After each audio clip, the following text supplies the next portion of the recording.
para que nos quede, ahí está, perfecto. Nos va a quedar guardado, así después cualquier cosa de fallo de internet o de lo que sea, ustedes lo pueden volver a escuchar.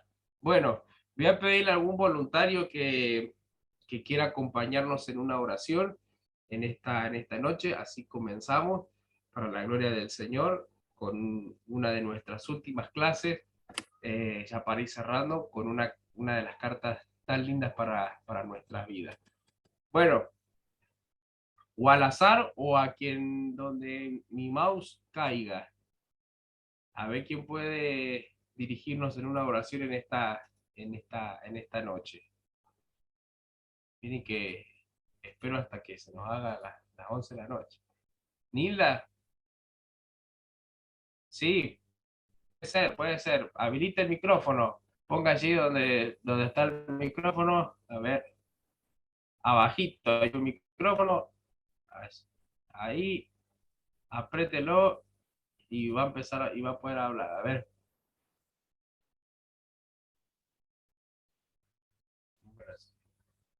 Si no, ahí Ya. está. Listo, perfecto. Aprendí. Gracias.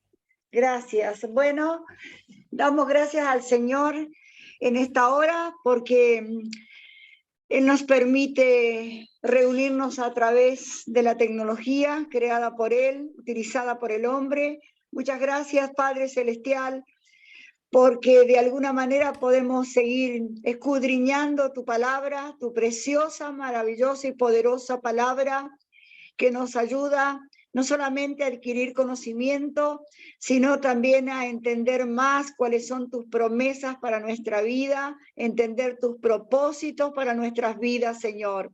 Muchas gracias por esta reunión. Te pedimos que abras nuestro entendimiento, Padre amado, para que podamos aprender. Danos también esa sabiduría de lo alto para que podamos no solamente aprender, sino también poner por obra todo lo que nos estás enseñando, Señor. Y especialmente queremos pedirte por nuestro profe y su familia, por todos aquellos que están atravesando estos resfríos, estas gripes, Señor, que sea tu mano sanándolos y cuidándolos y guardándolos a todos. Señor, ayúdanos y en el nombre de Jesús a comenzar esta clase y poner todo a nuestra disposición. Sabemos que tú ya estás dispuesto siempre para enseñarnos y darnos lo mejor. Gracias en el nombre de Jesús. Amén y amén. Amén. Muchas gracias, Nilda. Ahí está, perfecto.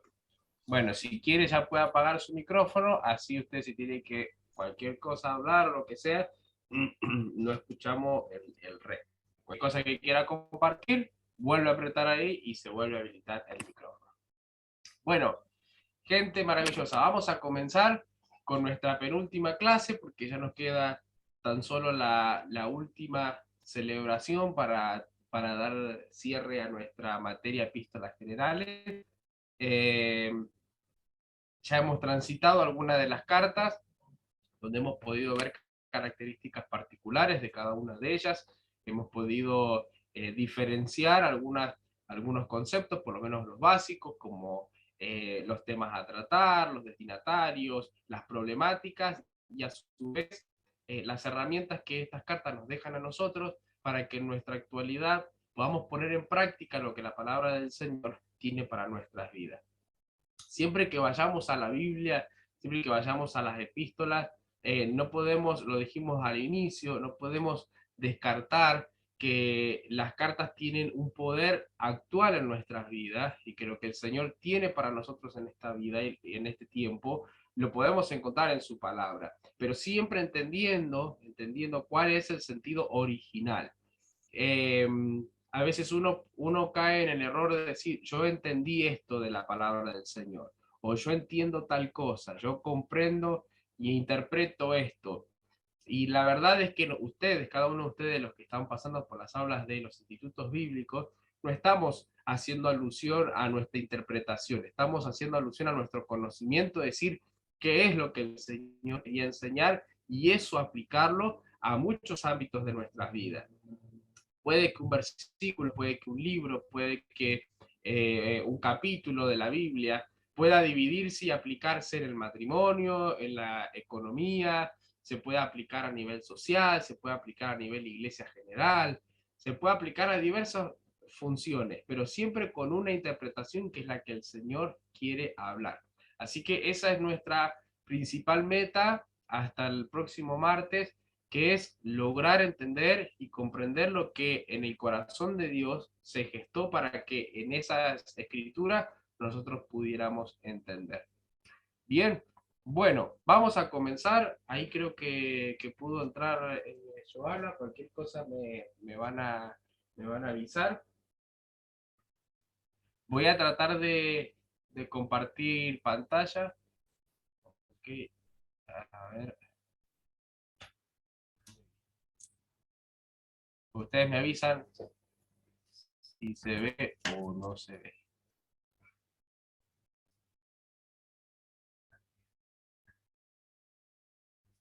Bien.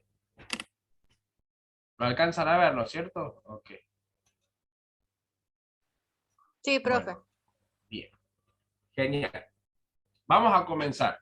Los que tengan celular, quizás van a tener que ponerlo, les sugiero por ahí como sugerencia, que lo den vuelta, ¿sí? Horizontal, para que se pueda ver las letras un poquito más grandes. Vamos a ir a las cartas de Juan. Estas 3 cartas que nosotros vamos a tratar de hilar y unirlas, porque es más fácil que las otras cartas, ya que los temas están muy relacionados. Eh, Inclusive vamos a encontrar referencia y mucha similitud con el Evangelio de Juan, así que va a ser fácil poderla ayornar y aplicar e injertar con otros libros del Nuevo Testamento. Vamos a comenzar, ¿sí? Pensé que yo me veo aquí y no voy a poder leer. Ok. Voy a arrancar leyendo yo y luego quizás le pida a alguien que pueda seguir leyendo, así hacemos durar la voz de este profesor. Comenzamos diciendo lo siguiente. La segunda y la tercera epístola de Juan exhiben las características de una carta. ¿Qué quiere decir esto? Dice, las mismas incluyen el título del remitente, los destinatarios, los saludos, el mensaje personal y los saludos al final de la misma. Y aunque carecen de información acerca del lugar y fecha de redacción, dichas cartas atribuidas a Juan son comparables en sus formas a las epístolas escritas por Pablo o por Pedro, que nosotros la hemos visto durante este tiempo. ¿Qué quiere decir este primer punto que nosotros vemos aquí? Para dar introducción. Consideramos epístolas. ¿Se acuerdan que al inicio de la clase de esta materia hablábamos de que las epístolas son esas cartas que se caracterizan por tener, lógicamente, cierta similitud en su forma literaria?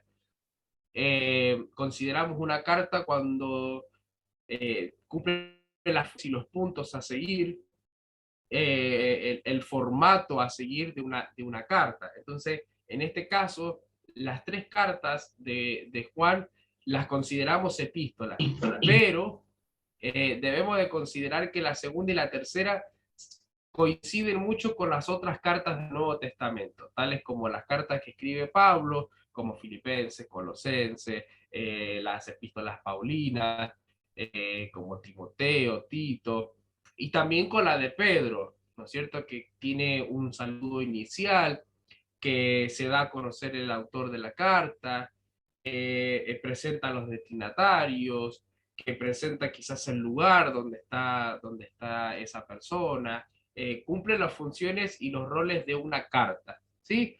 Ahora, la primera epístola, o sea, primera de Juan, es diferente a estas dos. ¿Por qué? Porque le faltan los nombres del remitente y de los destinatarios, por ejemplo, los saludos y las bendiciones y los lugares de origen y de destino. Y estas epístolas podrían ser consideradas como un tratado teológico. Muchos consideran que la primera epístola de Juan no es una carta, ¿sí? Para algunos dicen no es una carta porque no cumple los factores de una carta, no tiene saludo, no se presenta, no dice de parte de hacia la persona. Pero los tratados teológicos también tienen su característica principal. Los tratados teológicos, lógicamente, como su nombre lo deriva, es teológico, o sea que en su contenido da información. No hay contacto entre el autor y quien lo va a leer. Así que no podemos considerar que la primera carta de Juan, aunque sea diferente de las dos en cuanto a su formato, la vamos a considerar carta igual, la vamos a considerar una epístola, porque hay algunas cosas que denotan una conexión entre el autor y los destinatarios. Por ejemplo, una de ellas es que Juan le escribe a estas personas y los nombra como los queridos amigos o queridos hijos. Esto en un tratado teológico no puede existir, no puede aparecer, porque no hay un contacto. Si fuera un tratado sería como un informe, como algo que brinda información teológica. Pero en esta oportunidad, aunque no cumplen las mismas funciones las cartas de Pablo, de Pedro, o de segunda y tercera de Juan, primera de Juan también es una epístola, también la vamos a considerar una carta. Así que, aunque sea diferente, respeta aún ese sentido un poco medio disfrazado entre medio de toda la información. Bueno, ustedes me van revisando si vamos bien hasta aquí, ¿sí? Bueno, ahí Joana ya se conectó, así que ya recibí el aviso.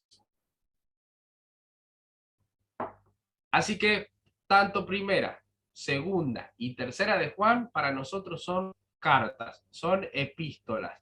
Epístolas escritas por la misma persona a quien vamos a adjudicarle que es Juan, el discípulo amado, ese discípulo que tuvo contacto con Jesucristo, aquel que vio, acompañó y fue testigo ocular y presente de las obras de Jesucristo. A ese Juan le vamos a adjudicar entonces la autoría de estas tres cartas.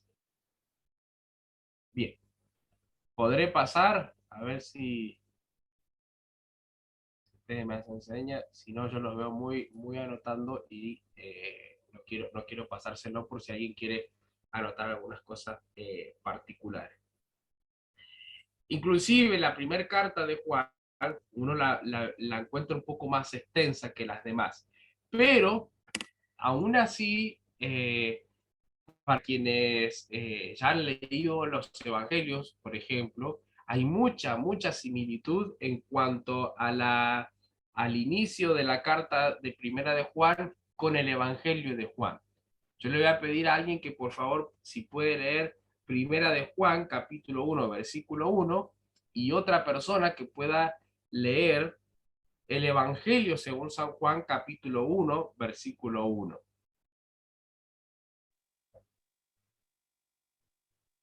Tengo primera de Juan 1:1. A ver qué dice. Lo que era desde el principio, lo que hemos oído, lo que hemos visto con nuestros ojos, lo que hemos contemplado y palparon nuestras manos tocando al verbo de vida. Yeah, perfecto. Esto nos dice la carta de primera de Juan. Ahora, si nosotros vamos al Evangelio, gracias Silvina, si vamos al Evangelio de Juan, capítulo 1, versículo 1, vamos a encontrar mucha similitud. A ver quién puede leernos el Evangelio según San Juan 1:1. Sí, dice, antes de que todo comenzara, ya existía aquel que es la palabra. La palabra estaba con Dios y era Dios. Bien, perfecto. Esa es versión, ¿qué versión es, Cari? Lenguaje actual. Bien, perfecto. La versión Reina Valera, por ejemplo, nos va a decir, en el principio era el verbo y el verbo era con Dios y el verbo era Dios. Y hay mucha similitud en cuanto a hablar sobre el principio, sobre el verbo y este término que utiliza Juan, que la Biblia de Cari, la versión de Cari nos amplía un poco más y nos dice, no solamente es el verbo, sino la palabra cumplida hablando de Jesucristo. Así que es la misma persona y a él le adjudicamos estas cartas. Bueno, aquí también veremos en nuestro cuadro comparativo algunas similitudes también con este evangelio. ¿Sí? Por ejemplo, bueno, ya hemos visto el primero, que es el de cómo inicia la carta a Juan, pero también encontramos, por ejemplo, en versículo 4, nos dice, escribimos esto para que nuestro gozo sea completo, y el evangelio de Juan, según 16, versículo 24, dice, pedid y recibiráis, y vuestro gozo será completo. O sea, que habla exactamente de lo mismo. Capítulo 2, versículo 11 de la carta de primera de Juan nos dice, el que odia a su hermano está en las tinieblas y anda en tinieblas y no sabe a dónde va, puesto que las tinieblas lo han cegado. ¿Sí? Y el evangelio nos dice lo siguiente, andad, dice allí el capítulo 12, versículo 35, andad mientras tenéis la luz, antes que os alcance las tinieblas. El hombre que anda en las tinieblas no sabe a dónde va. Entre tantos ejemplos que tenemos, también tenemos el capítulo 3, versículo 23, que dice, y este es su mandamiento, que os améis unos a otros como Él, hablando de Jesucristo, nos ha amado. Perdón. Y capítulo 13, versículo 34 nos dice, un nuevo mandamiento os doy, amaos unos a otros como yo he amado, así debéis amar unos a otros. ¿Sí? Leo, tenés el micrófono abierto, te aviso por las dudas que tengamos algún... por ahí. Ahí está. Bien. ¿Qué quiere decirnos esto? Esta semejanza, esta similitud entre el Evangelio y las epístolas nos habla precisamente de que lo que Juan ha obtenido por ser el discípulo directo del Señor Jesucristo, él lo puede plasmar también luego en sus cartas. ¿Sí? Y ahora vamos a ver por qué él las presenta. Vamos a hablar un poquito sobre el autor a nivel general en cuanto a las tres cartas.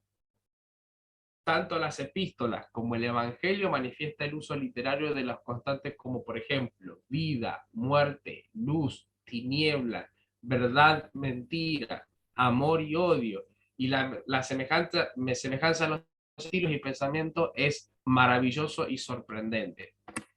Esta comparación que utiliza el autor lo va a utilizar en el Evangelio como en las cartas, de comparar siempre una cosa y la otra, ¿no? La vida y la muerte, la luz y la oscuridad, la verdad y la mentira, el amor y el odio, siempre comparando, ¿no? Mezclándolo en cierto punto, pero siempre manteniendo esa relación. Bien, algunos dicen, bueno, no es la misma persona. Dice, si el escrito de la segunda y la tercera epístola no es otro que el apóstol Juan, ¿por qué se refiere a sí mismo como el anciano? Vamos a encontrar en varias partes de nuestras escrituras en cuanto a las cartas, que Juan se presenta como el anciano. Alguien que pueda leernos el versículo 1 de segunda de Juan y el versículo 1 de tercera de Juan. Los dos primeros versículos. Yo tengo perdón, la del primer versículo de segunda de Juan. A ver qué Dice nos salutación. Sí. Hola, ¿se escucha? Sí, sí. Ah, perdón. El primer versículo de la segunda carta de Juan dice, el anciano a la señora elegida y a sus hijos, a quienes yo amo en verdad, y no solo yo, sino también todos los que han conocido la verdad. Perfecto. Muchas gracias, Marianela. Como que, ¿no es cierto? Porque no alcanzo a ver los cuadritos acá, pero voy Sí, señor. relacionando. Muchas gracias. Y a ver quién Acá voy yo. Profe, ¿me Vamos. escucha? Sí. Bien, ahora va la hermana. Tercera epístola de San Juan. La primera dice, el anciano a Gallo, el amado, a quien amo en verdad. Bien, perfecto. Gracias, Andrea. Aquí se presentan en segunda y en tercera de Juan como el anciano, ¿no? Y entonces uno dice, pero si no estamos hablando de Juan, ¿por qué de repente él se presenta como el anciano? Y no se presenta para algunos como el apóstol del Señor. Vieron que, por ejemplo, en las otras cartas vemos que Pedro se presenta como el siervo del Señor, Pablo se presenta como el apóstol del Señor, no puesto por los hombres, sino puesto por Jesucristo. ¿Por qué Juan no se presenta así siendo él un apóstol, un verdadero apóstol y discípulo del Señor Jesucristo? Bueno, el término anciano, ¿sí?, en las epístolas es muy, muy notorio en cuanto a esto, pero es un equivalente de la expresión anciano, perdón, de la expresión apóstol. Es decir, que anciano y apóstol es como una similitud, es como estar hablando de lo mismo. Podríamos decir que a veces Pablo se puede presentar como el apóstol directamente, Pedro se puede presentar como el siervo, y cuando Juan se presenta como el anciano, también está dando a entender de que es uno de los apóstoles. Aunque, lógicamente, esto al margen, ustedes lo pueden copiar para tenerlo en cuenta, para algunas personas, él se presenta como anciano porque justamente ya era anciano, porque ya era grande.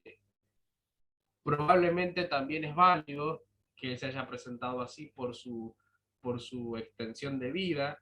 Estamos hablando que ya estaba en sus 90 y pico de años, entonces se le puede atribuir bien el título anciano. Pero en cuanto a su presentación, cuando él se presenta como anciano, no está hablando específicamente de la edad, sino hay que tener en cuenta también de qué es lo que quiere presentar en cuanto a su apostolado y este peso dentro de la iglesia. Ok. Sé que me voy corriendo yo aquí. Bueno. Vamos a los destinatarios. Voy a pedirle a alguien que pueda allí acompañarnos en la lectura y leer el primer ítem de los destinatarios. A ver quién puede. Ahí voy yo. Por ser un distinguido líder Vamos. de la iglesia, se dirige a los lectores sin identificarse en la primera carta. Es decir, los destinatarios de la primera epístola no necesitan preguntar quién la envió. Lo saben, puesto que el escritor parecería haber sido residente de muchos años en su región. Él ha enseñado y predicado en sus iglesias. Bien, perfecto. Gracias, Andrea. Esta diferencia de por qué no se presenta en la primera carta y hasta inclusive en algunas oportunidades dice directamente yo soy el anciano y no presenta su nombre, es porque los destinatarios debemos considerar como personas que estaban sabiendo quién escribía, ¿no es cierto? Es como si alguien manda, o vieron cuando alguien manda, escribe algo y uno sabe y dice, esto ya sé de parte de quién viene, porque lo conozco, porque estaba esperando hasta inclusive esta respuesta. Así que la primera carta tiene esta característica y tanto las otras en no nombrar su nombre real, es porque los destinatarios entendían de quién estaba enviando esta carta, como lo hemos visto en este primer ítem. Se cree y se considera que para este tiempo ya fue pastor de la iglesia de Éfeso, una iglesia fundada por Pablo, y que pasaron varios pastores por allí también, como Timoteo también lo fue, y bueno, y ahora estaba Juan en este tiempo, así que desde ese lugar y bajo ese reconocimiento como pastor, él escribe esta carta. El segundo lo leo yo y después voy a pedir a alguien para el tercero. Dice, el escritor se dirige a sus lectores con palabras de tierno afecto. Los apelativos queridos hijos míos o queridos hijos aparecen muchas veces e indican que el escritor es de edad avanzada. Esto que hablábamos recién de que algunos le atribuyen a que quizás esto de anciano se presenta por su edad avanzada. Siendo como un padre para la iglesia, él considera a sus lectores como hijos espirituales. Afectuosamente los llama queridos amigos. Esto también es necesario que lo podamos remarcar porque no en todas las epístolas nosotros vamos a encontrar este afecto particular entre el autor y sus destinatarios. pasa en pocas. Por ejemplo, otra muy similar es la carta de Pablo a Timoteo, por ejemplo, o a Filemón, que tiene como ese tinte más personal y un poco de esa parte de decir, bueno, hay afecto en el escrito. Después los demás son directamente exhortaciones o enseñanza o conductas a mejorar, como lo hemos visto en Santiago y en Pedro, que ya no hay afecto en las cartas, solamente se da lo que Dios quiere dar y lo que el autor quiere dar. En cuanto a las cartas de Juan, vamos a encontrar como ese afecto también en cuanto al escrito. Bien. Sí, es muy fraternal, sí, totalmente. Y algunos lo consideran que justamente era una característica de este discípulo, ¿no? Era el discípulo amado. Entonces, no por nada uno le puede atribuir ese título a una persona, ¿no? Tiene que haber habido mucho amor en su forma de ser. Bien, alguien que pueda leernos Yo lo leo. el tercero. Gracias, Yo Cari. leo el segundo. Tercero. El tercero, el escritor se dirige a los destinatarios en un modo personal, usando la primera persona singular, yo, repetidamente a lo largo de las 3 epístolas.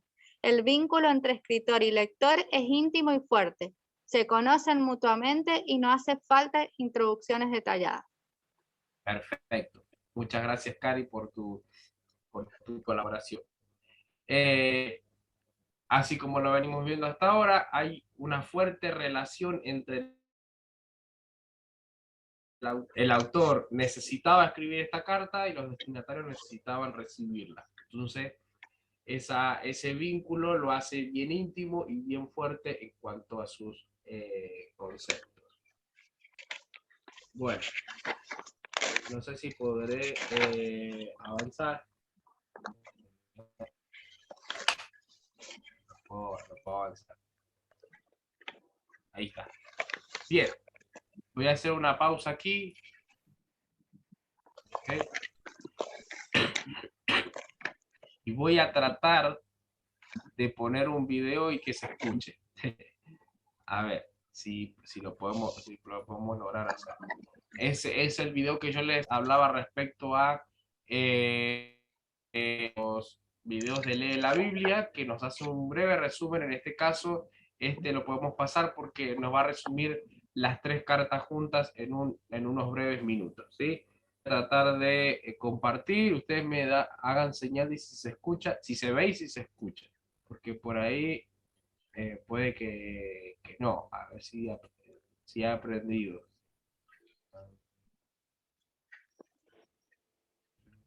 Ok. ¿Se ve? Sí. Se ve. Ahora vamos a ver si se escucha. No lo largo y cualquier cosa me dice.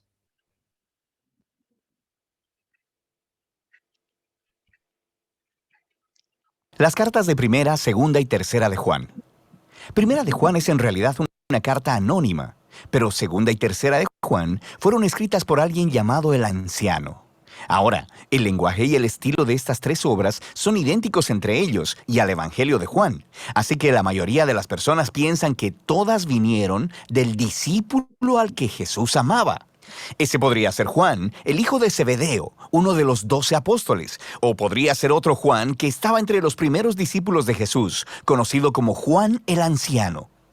Sea el Juan que fuera, él estaba ahora en su vejez y supervisando una red de comunidades de iglesias en casas que probablemente estaban alrededor de la antigua ciudad de Éfeso. Ahora, por las pistas dentro del Evangelio y de estas cartas, parece que estas comunidades estaban formadas en su mayoría por judíos seguidores de Jesús, quienes habían recientemente pasado una crisis que motivó a Juan a escribir estas cartas. Él menciona que un grupo de personas se han separado de estas iglesias. Estos ya no reconocen a Jesús como el Mesías de Israel o como el Hijo de Dios, y están levantando hostilidad entre aquellos que permanecieron fieles en las iglesias. De hecho, segunda y tercera de Juan abordan claramente este conflicto. Segunda de Juan es una advertencia a una iglesia en una casa en específico. Habían personas que negaban a Jesús.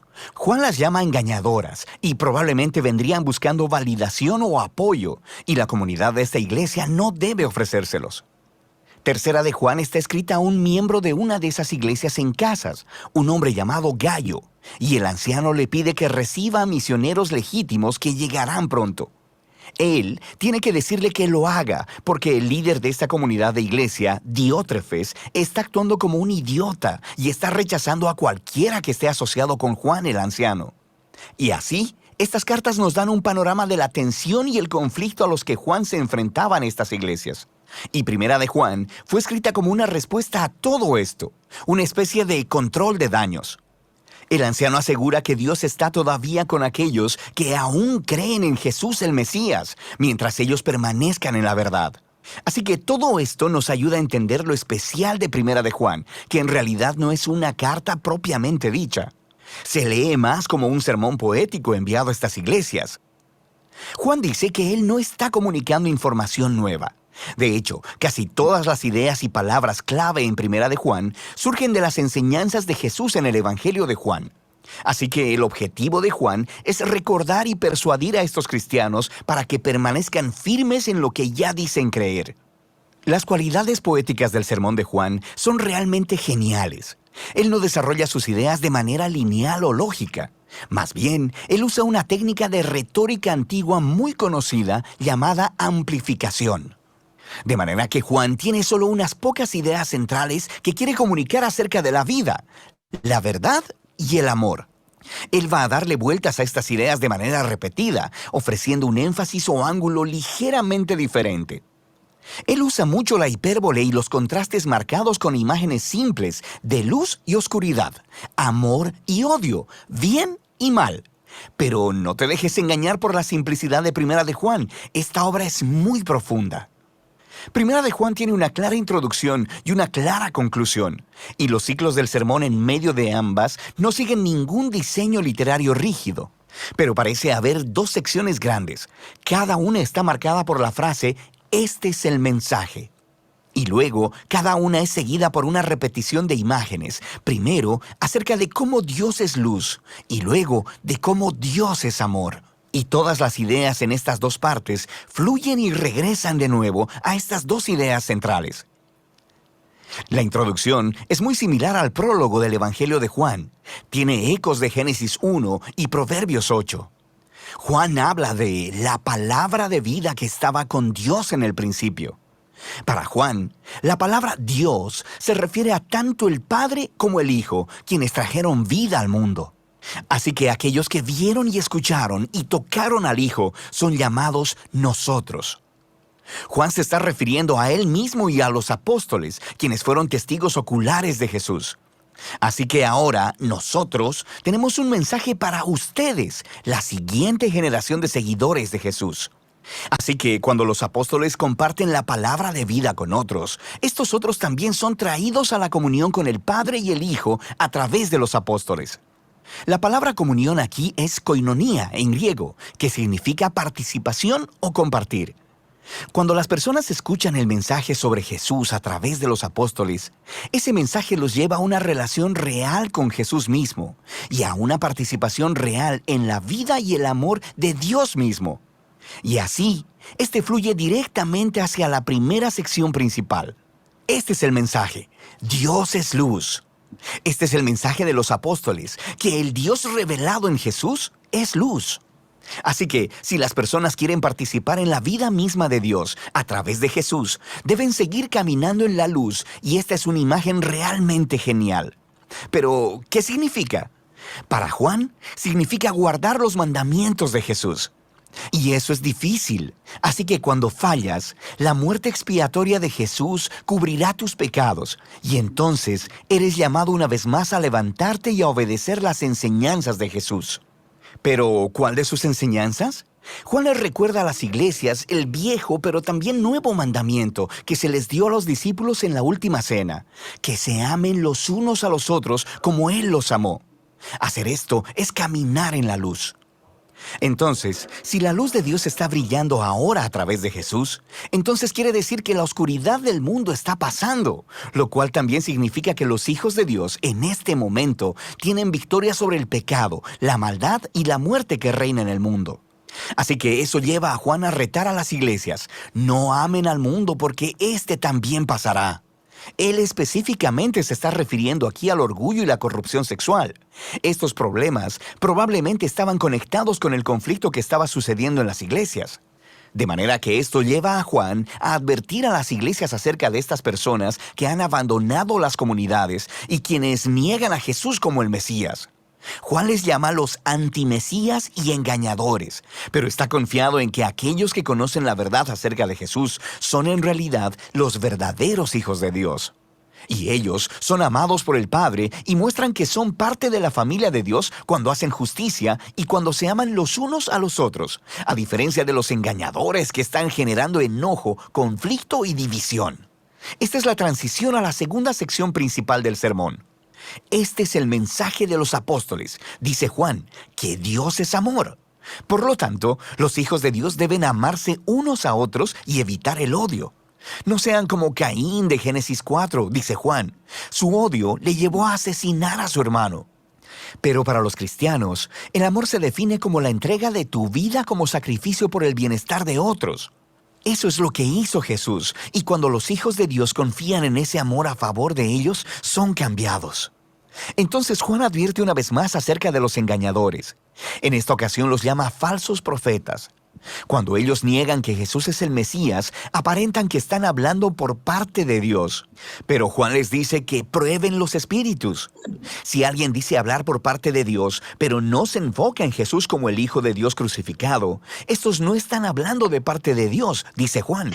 Los verdaderos hijos de Dios centrarán toda su vida en el Jesús crucificado y resucitado, porque es ahí donde el corazón de Dios se revela verdaderamente. En la cruz vemos que Dios es completamente un ser de amor sacrificial, y ese amor es lo que mueve a los seguidores de Jesús a amar a otros de la misma manera. Y cuando las personas conocen a este Dios de amor, eso les quita el temor y la angustia para siempre. Esto es parte de lo que Juan quiere decir cuando habla de tener victoria sobre el mundo.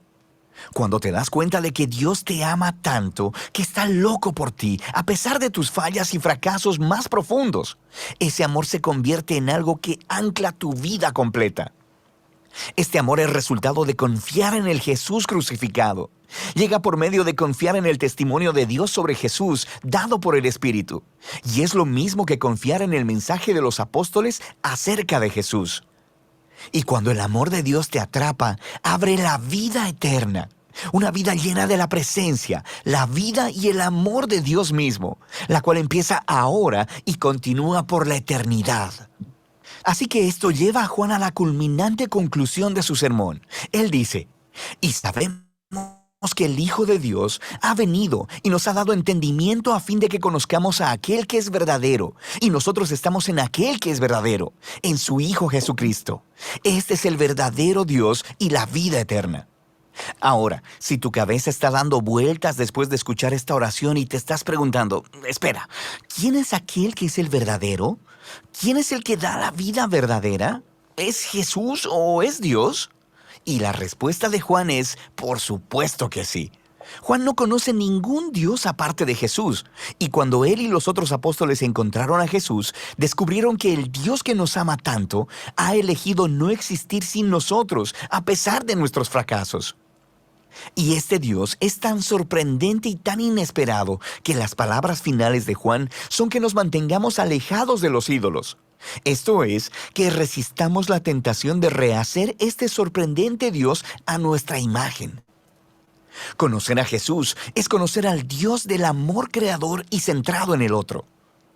Este, dice Juan, es el único Dios verdadero. Y de eso se tratan las cartas de Juan. Ay, qué belleza.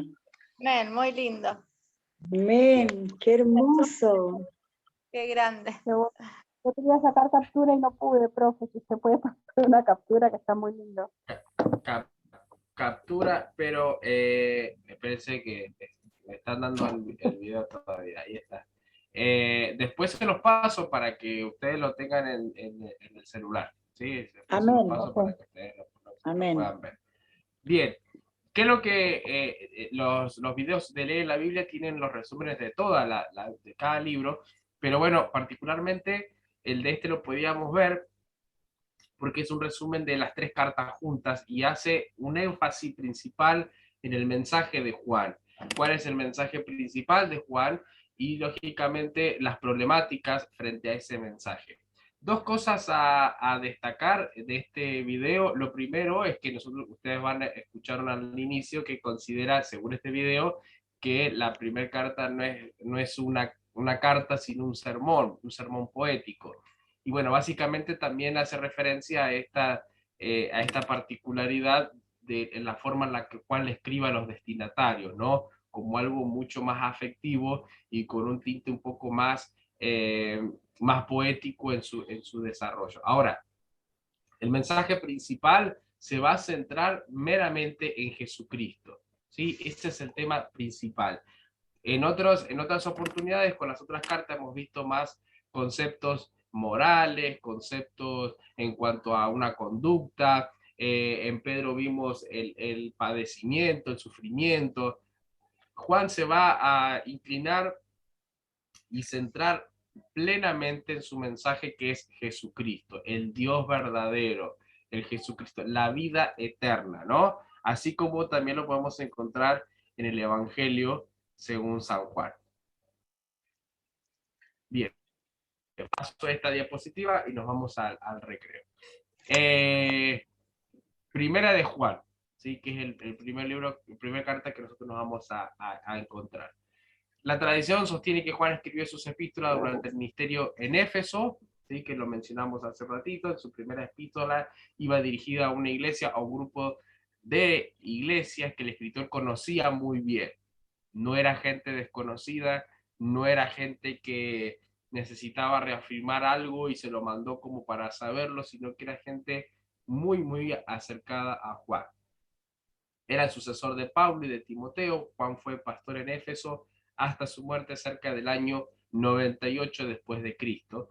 Él escribió su epístola probablemente desde Éfeso y se supone que iban a ir dirigida a un auditorio gentil. Aunque el video también centra que los destinatarios podrían haber sido judíos, nosotros nos vamos a orientar y direccionar al gentío por una particularidad, y es que hace mención, ¿se acuerdan que, si ustedes hacen un poquito de memoria, cuando hablábamos de las cartas de Pedro, Pedro habla sobre el Antiguo Testamento de una forma donde entendían de lo que estaban hablando, no hacía falta aclarar nada. O sea, decía Abraham, nuestro padre Abraham, y lo relacionaban, ¿no es cierto? Perdón. En el caso de Juan, hace mención del Antiguo Testamento, mucha mención del Antiguo Testamento, sobre todo de la ley, hace mención Juan, y no solamente que lo menciona, sino que lo explica, o sea, da una referencia como una breve descripción, y esto nos hace ver que también el auditorio es un auditorio gentil, que aunque él hace alusión a la ley judía, porque él era judío y él lo tiene muy presente, los destinatarios lo desconocen, entonces da una explicación.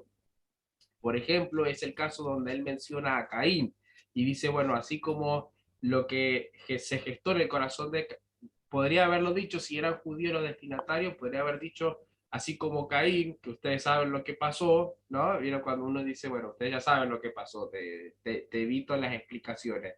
Pero él aclara, a Caín se le halló en su corazón la maldad y lo llevó a sus actos. Entonces, esas aclaraciones en cuanto al Antiguo Testamento, podríamos decir que los destinatarios son también a un auditorio gentil. Las referencias directas a las alusiones del Antiguo Testamento dan una descripción del escritor, no de los lectores. Esto que hablábamos recién, ¿no es cierto?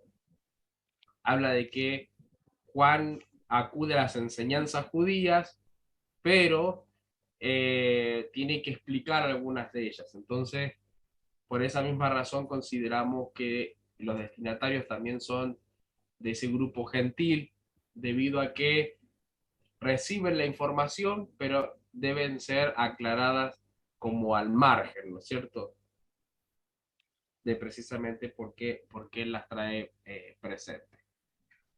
Bueno, voy a leer aquí. Perfecto, no, todo bien. Bueno, ¿cómo vamos hasta aquí? Bien. Bien, gracias Nilda. Porque, sí, Cari, decilo, Cari. No, iba a decir excelente, entendible todo. Bien, perfecto. Por ahí en la virtualidad habla solo el profesor y habla y habla y habla y habla. Y uno no sabe, como no les veo los rostros a todos, no sé si vamos bien, si están mareados, si no. Entonces, bueno, cualquier cosa vamos haciendo estas pausas. Perfecto, todo bien, me dicen por allí. Bueno, nos vamos a tomar nuestro recreo para que Gladys nos haga el té. O sea, no sé si por ahí anda Gladys. Vamos el budín de Joana. Claro, Joana, sacar budín. Gladys está ahí firme con el té. Muy bien, Gladys. Muy bien, Gladys. ¿Hay algún Pero no vamos. ¿hay algún turno de Boca que ganó? Estamos en eso, estamos en eso. Muy bien. No interrumpan la clase, menos con Boca, o sea, con cualquier cosa, menos ni con el profesor Carranza. Profe, delante de Dios puedo decir que tenía facturas caseras para llevar hoy día, pero bueno, se suspendió la clase y aquí estamos con los mates. No importa, que sea por pedidos ya. Bueno, la esperamos para el lunes próximo, el martes próximo. Y comiendo nuestras facturas, porque son nuestras. Porque Dios le dijo que fueran para lo presenté como una ofrenda y bueno, acá es el sacrificio, se pierden 2 segundos. Qué bárbaro, qué bárbaro. Es una cosa impresionante. Pero bueno, mía es la venganza, dice el Señor. Por allí dice, en algún lugar. Bueno, disfruten de las medialunas y de las facturas, Giovanna, que les caiga más que bien. Gracias, profe. En el recreo podemos mirar cómo está Boca, cómo salió Boca. ¿Para qué se va a amargar, Nilda? Directamente sigamos en la clase. Haga un té, un cafecito y volvemos, retomamos, ¿sí? Yo supongo que por lo menos les doy permiso a Silvina y a Nilda que la... Nada que ver, Cari, nada que ver. No traiga esas cosas acá a la clase. A Silvina y a Nilda que han estado sentadas ahí, les doy permiso para que se puedan levantar y hacerse el café. El resto también tiene permiso, pero supongo que ya lo habrán hecho. Así que nos vamos y a las 10 retomamos. ¿Les parece? Muy bien, Cualquier profe. cosa. Perfecto. Bueno, vamos retomando. Muchas gracias, Pastor, por el receso que nos ha brindado. Y les voy a invitar a los que estamos en clase que vayamos retomando, ¿sí? Así podemos avanzar. Bueno, si de algo no me he olvidado, es de la tarea que ustedes tenían para hoy día, que la vamos a utilizar en esta hora, ¿sí? Así que los que dicen yo, se me cayeron las pestañas leyendo y marcando y anotando, sudor y sangre fue la tarea de hoy día, la vamos a usar en esta hora. Así que en un ratito nada más vamos a utilizarlo. Bueno, voy a avanzar. Vamos a compartir nuevamente la pantalla aquí, si el pastor me permite. Aquí está. Bien, vamos a ir destinatario de cada una de las cartas. Vamos a empezar entonces con Primera de Juan. La tradición sostiene, esto ya lo hemos leído, ¿no es cierto? Alguien que me haga saber si lo alcanzamos a leer por completo. Sí, me parece que sí, pero ustedes háganme saber. No, profe, no lo hemos leído a este. ¿No? Ok. Perfecto, gracias. No sé si ahora está... El Bien. segundo punto falta. Falta el segundo punto. Perfecto. Entonces, las referencias directas y las alusiones del Antiguo Testamento dan una descripción del escritor, es decir, de que él era judío o tenía esta enseñanza judía, pero no de los lectores. Las mismas indican que la mente del escritor estaba condicionada por la enseñanza judía, pero esto no puede decirse de los lectores. La ausencia de citas del Antiguo Testamento da la impresión de que los lectores eran de origen gentil. Para ellos entonces las escrituras del Antiguo Testamento eran relativamente nuevas. Era como si le estuviera hablando cosas nuevas, por eso a veces hace cierta aclaración, ¿no? Lo encontramos, por ejemplo, en uno de los ejemplos, así en Primera de Juan, capítulo 3, versículo 12, para ser más preciso, donde habla que de Caín y da su relato respecto a su hermano. Bien, vamos ahora a la segunda carta. ¿Quiénes eran los destinatarios de la segunda carta? La primera carta era a un grupo gentil, a un grupo de personas. La segunda carta, el anciano, que nosotros ya consideramos ahora que es el apóstol Juan, envía su carta a la señora elegida y a sus hijos, según el versículo 1, que lo leímos hace un ratito nada más. Se alegra mucho de saber que algunos de los hijos de esta señora elegida caminan en la verdad, como lo es el versículo 4. Y dice, él utiliza el pronombre personal vosotros cuando le dice que tiene mucho que escribir, pero que espera visitarlos pronto. Finalmente concluye su segunda epístola transmitiendo los saludos de la hermana de la señora escogida. Vamos entonces a leer dos versículos, ¿sí? El versículo 4 y el versículo 13 de segunda de Juan. A ver quién puede leernos. Tengo el 4. Por favor. Dice, mucho me regocijé porque he hallado a alguno de tus hijos andando en la verdad, conforme al mandamiento que recibimos del Padre. Perfecto. Y ya que estamos, podemos leer el 13 también, Silvina, por favor. Sí. Los hijos de tu hermana, la elegida, te saludan. Amén. Perfecto. Bien, muchas gracias, Silvia. Aquí entonces nos presenta esta como confusión para algunos de quién es esta señora a la que se está hablando y quiénes son los hijos. Bueno, podemos decir que el autor usa estas palabras para referirse a la iglesia local. Es decir, así como en varias oportunidades, los diversos apóstoles pueden hablar y dar alusión a la iglesia como alguien en femenino, como por ejemplo la esposa, la novia, y hacen estas pequeñas referencias, no podemos descartar que Juan también haga este uso de palabras para referirse a la iglesia local. Y cuando habla de sus hijos, designa a los miembros de la iglesia. Entonces cuando dice la señora es la iglesia y a los hijos son los miembros de la iglesia.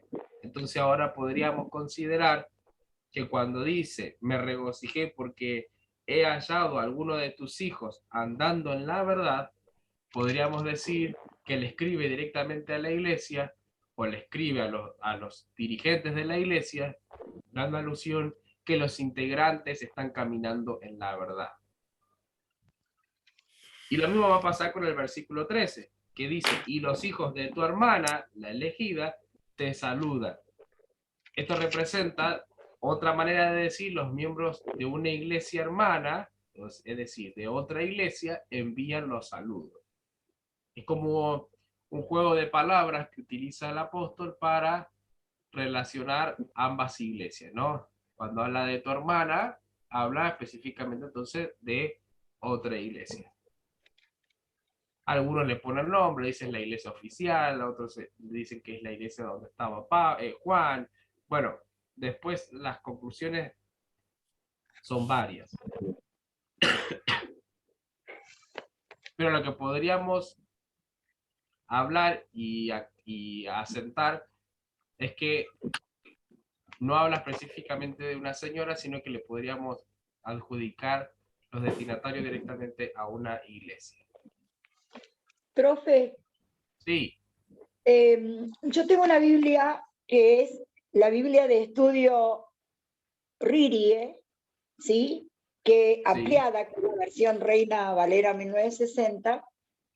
sí, Como usted expresó bien, que los destinatarios no se saben bien a quién fue enviada esta segunda carta, que algunos creen que la señora elegida es modo figurado de designar a una iglesia,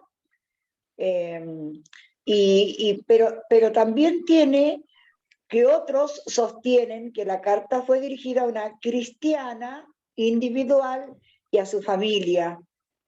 sí. También, gracias Nilda por presentarlo. Es otra teoría también respecto a esto, y lo vimos recién en el video. Vieron que el video decía y daba en la imagen una casita donde estaba la señora con sus hijos.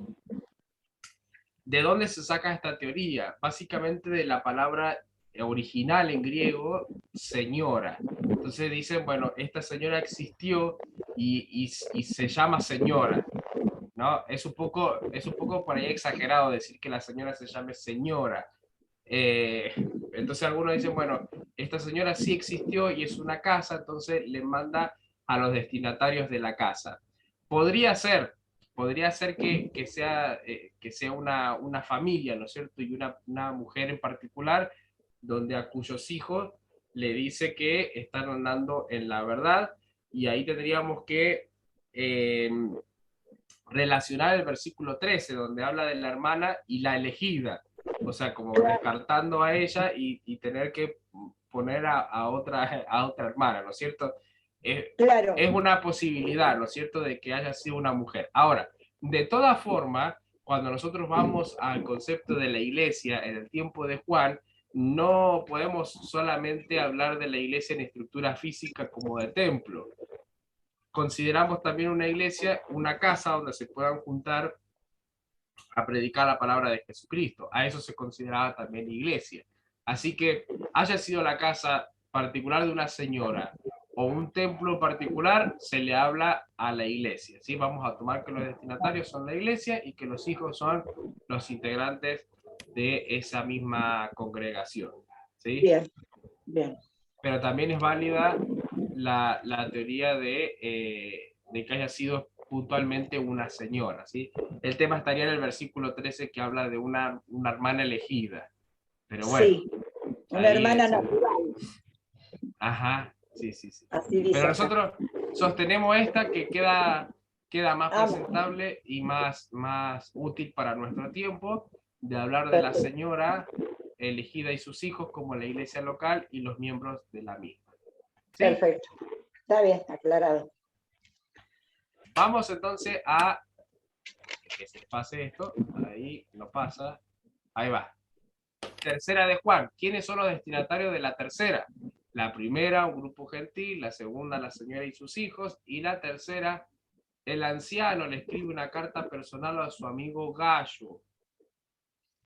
Y no es el arroz ni el de animal.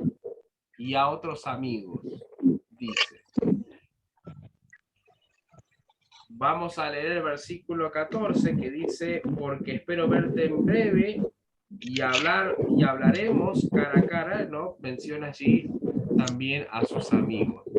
Bueno, no sabemos particularmente mucho sobre Gallo.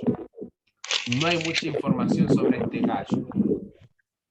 Pero su nombre aparece varias veces en el Nuevo Testamento.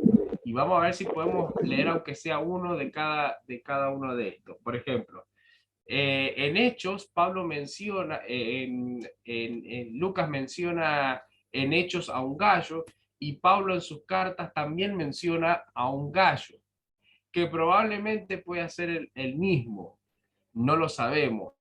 Probablemente puede ser el mismo o no, pero hay un gallo también en Hechos y un gallo en las epístolas de Pablo. Vamos a leer, por ejemplo, Hechos 19:29, si alguien lo puede leer. y alguien que busque uno de los dos, o Romanos 16:23 o 1 Corintios 1:14. O en Hechos alguna de estas. 29 tengo. A ver qué dice Silvina. Dice, y a la ciudad se llenó de confusión y a una se lanzaron al teatro, arrebatando a Gallo y a Aristarco, macedonios, compañeros de Pablo. Bien, perfecto. Ahí menciona entonces a un Gallo que era compañero de Pablo. ¿Podría ser este mismo Gallo? No lo podemos. Pareciera que sí, pero no lo podemos afirmar porque la Biblia no lo dice, o no tenemos evidencia respecto a esto. Pero probablemente sea este mismo Gallo, porque inclusive Pablo menciona a un Gallo en su carta. A ver si alguien tiene Romanos o Corintios. Yo tengo la primera de Corintios 14. ¿Era así? Sí. Doy gracias a Dios de que a ninguno de vosotros he bautizado, sino a Crispo y a Gallo. Bien, perfecto. Entonces ahí nos Yo tengo aparece, Yo tengo Romanos, profe. a ver qué dice Romano. Os saluda Gallo, hospedador mío, y toda la iglesia. Bien, genial, muchísimas gracias, chicos.